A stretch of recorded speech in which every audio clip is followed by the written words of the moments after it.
Hello everyone, welcome to the channel of KV Teachers Guild। बच्चों, आज इस video में हम केंद्रीय विद्यालय संगठन पीरियोडिक टेस्ट सेकंड का एक और सैम्पल क्वेश्चन पेपर डिस्कस करने वाले हैं। ये क्लास 5th हिंदी का सैम्पल पेपर है। चलिए देखते हैं कैसे क्वेश्चंस पूछे गए हैं। सबसे पहले अपठित गद्यांश है आपका, नीचे दिए गए अनुच्छेद को पढ़कर प्रश्नों के उत्तर लिखो। इस पैराग्राफ को आपको पढ़ना है और इस पर बेस्ड जो कुछ क्वेश्चंस हैं उनको आंसर करना है। विश्व के 7 आश्चर्यों में से एक है pyramid. 7 wonders of the world आपने पढ़े हैं, उसमें the great pyramids of Giza पढ़ा होगा, उसके बारे में ये पैराग्राफ है। ये तिकोनी शक्ल के भवन हैं, ट्रायंगुलर होते हैं शेप में। वास्तव में ये मिस्र के बादशाहों के मकबरे हैं। इजिप्ट में जो किंग्स थे पहले, वास्तव में एक्चुअली में ये उनकी ग्रेव्स हैं, यानी कि जहाँ पर उनको दफनाया गया है। उस समय मिस्र में रहने वालों का यह विश्वास था कि मृत मनुष्य की आत्मा फिर उसके शरीर में वापस आ जाती है। वो मानते थे कि मरने के बाद आफ्टर लाइफ में, बहुत सारे लोग बिलीव करते हैं कि जो शरीर है उसमें वापस से आत्मा आती है। इसलिए जब भी मिस्र देश में किसी बादशाह की मृत्यु होती तो वे उसके शरीर पर विशेष प्रकार का लेप लगाकर ज़मीन के नीचे एक तहखाने में रख देते थे। उनके साथ ही सोने चांदी के बर्तन, विभिन्न प्रकार के इत्र और इस प्रकार के आवश्यक सामान रख देते थे, ताकि जब भी बादशाह की आत्मा शरीर में वापस आए तो उसे आवश्यक सामग्री पास पड़ी मिले, कि कभी अगर वापस आती है उनकी आत्मा तो जो भी ज़रूरत के सामान हो वो आसपास ही उन्हें मिल जाए। तो उनकी डेड बॉडी के साथ साथ कुछ जो ज़रूरी सामान है वो भी रख देते थे ग्रेव में।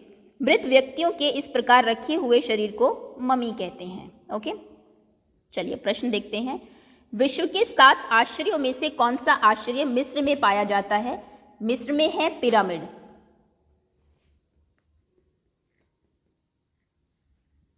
आगे है, पिरामिड का आकार कैसा होता है? ट्रायंगुलर, यानी कि तिकोना। पिरामिड क्या है? पिरामिड मिस्र के बादशाहों के मकबरे हैं। ये थर्ड का आंसर आप लिखेंगे। प्राचीन समय में मिस्र में रहने वालों का क्या विश्वास था? पहले मिस्र में रहने वालों का विश्वास था कि मृत मनुष्य की आत्मा फिर उसके शरीर में वापस आ जाती है। 4th क्वेश्चन का आंसर होगा।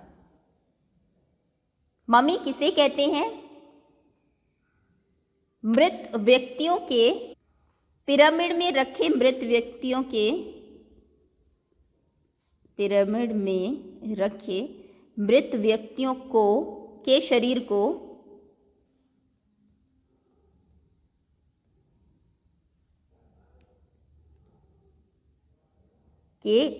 को मम्मी कहते हैं। ओके, अब लेखन पर आते हैं। उबातुन किस रंग का फूलदान लेकर आया था? उबातुन नीले रंग का फूलदान लेकर आया था, क्योंकि कोको की जो माताजी थी उन्हें नीले रंग का फूलदान चाहिए था। उस समय दुकान में नहीं था तो वो गुलाबी ले आई थी, तो वो नीला देकर गुलाबी वापस लेने आया था। बिशन कितने साल का था? बिशन 10 साल का था। बिशन की दिलेरी पार्ट से है ये, और ये है आपका चावल की रोटियां पार्ट से। अंधेर नगरी के बारे में कोई 2 अजीब बातें लिखो, जो जनरली नहीं होती है लेकिन अंधेर नगरी में होती थी। एक तो वहाँ पर सभी चीज़ों का जो भाव था वो एक ही था, सभी चीज़ें टका सेर मिलती थी, यानी कि 1 सेर 1 टके की। आपने वैसे देखा होगा सभी के रेट डिफरेंट होते हैं, कुछ चीज़ें महंगी होती है, कुछ सस्ती होती है, लेकिन अंधेर नगरी में ऐसा नहीं था। और वहाँ पर किसी अन्य व्यक्ति के दोष की सज़ा अन्य व्यक्ति को दी जाती थी, अन्य व्यक्ति को दी जा सकती थी, चाहे उसने कुछ नहीं किया है। लेकिन हमने देखा कि अगर कोई दोषी पाया गया और उसके गले में, क्योंकि फांसी का फंदा फिट नहीं हो रहा, तो उसने कहा ऐसा कोई आदमी ले आओ, राजा ने ऐसा बोला, जिसके गले में ये फिट हो जाए। यानी कि ज़रूरी नहीं है आपने कुछ किया है, अगर कुछ हुआ है तो सज़ा मिलेगी, दोषी को ही मिले, ऐसा ज़रूरी नहीं था। तो ये भी एक अजीब बात थी। मेडल से चूड़ियाँ बनवा लेने पर दादी ने बुआ को महामूर्ख क्यों कहा? क्योंकि वो जो मेडल थे वो दादाजी ने MA की परीक्षा पास की थी, उसके वजह से उन्हें मिले थे, लेकिन जो कि उनकी सफलता की निशानी थी, लेकिन बुआ ने उसे तुड़वाकर चूड़ियाँ बनवा ली, मामूली सी चूड़ियाँ, तो इसलिए दादी ने उन्हें महामूर्ख कहा। तो आप क्या लिखेंगे? क्योंकि वे मेडल दादाजी की एमए में सफलता की निशानी थी, निशानी थे।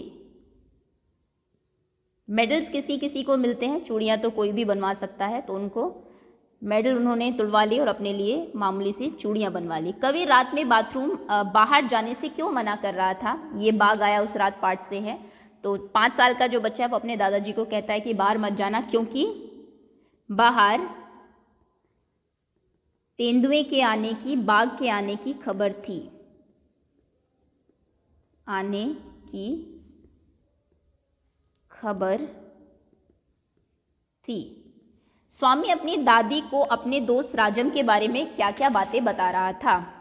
वो बताता है कि राजम जो है उसके पास पुलिस की वर्दी है। अब 3 पॉइंट्स, आप इसमें 2 ही मार्क का है, वैसे 2 ही पॉइंट्स भी चलेंगे। उसने बताया कि उनके जो पिताजी है वो एक पुलिस अधीक्षक है,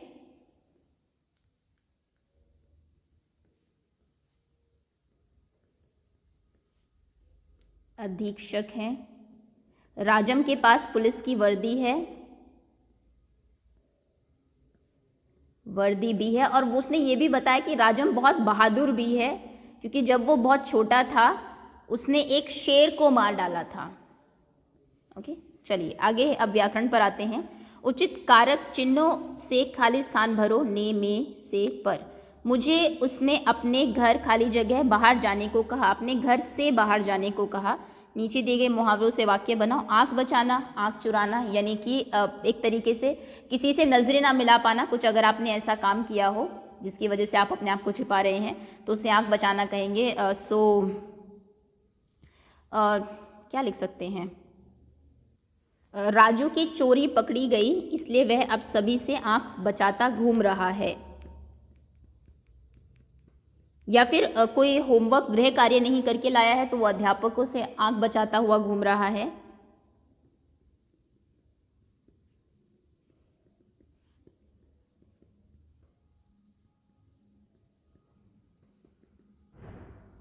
बचा रहा है। चलिए आगे आते हैं। नीचे लिखे वाक्यों में सर्वनाम का ठीक रूप छाट कर लिखो। अजय खाली जगह घर नागालैंड के किस शहर में है? तुम का कौन सा रूप आएगा? तुम्हारा।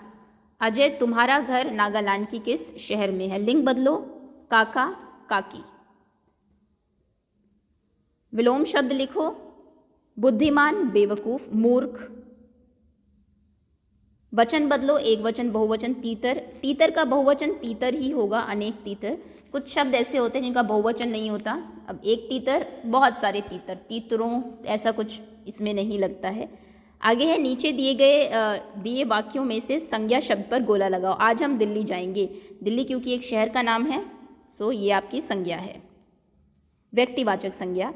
निम्नलिखित शब्द का तुकात्मक शब्द लिखो। खेल, रेल, मेल, फेल। नेक्स्ट इज निम्नलिखित वाक्य में क्रिया शब्द पर गोला लगाओ। क्रिया शब्द जो जिससे कि पता लगता है कोई काम हो रहा है। मुझे खेलना अच्छा लगता है, तो यहाँ पर खेलना, खेल एक क्रिया है। मुझे ये एक सर्वनाम है। निम्नलिखित वाक्यों में से विशेषण शब्द पर गोला लगाओ जो किसी की विशेषता बताते हो, एडजेक्टिव्स। वह बहुत अच्छा खेलता है, तो अच्छा, कैसा खेलता है? अच्छा, ये विशेषता बता रहा है उसके खेलने की, तो अच्छा शब्द यहाँ पर आपका विशेषण है। आगे है सृजनात्मक लेखन। बाघ पर 5 वाक्य लिखो। बाघ एक जंगली जानवर है, जंगली जानवर है जो कि भारत का राष्ट्रीय पशु है।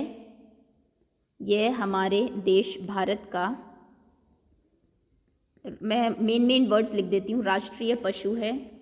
ये बिल्ली की प्रजाति का होता है और इसके बड़े दांत होते हैं, लंबी पूंछ होती है, मांसाहारी होता है, मांसाहारी जानवर है। उसके बाद ये अलग अलग रंगों के होते हैं, जैसे कि इनके शरीर पर काली धारियां होती है, शरीर पर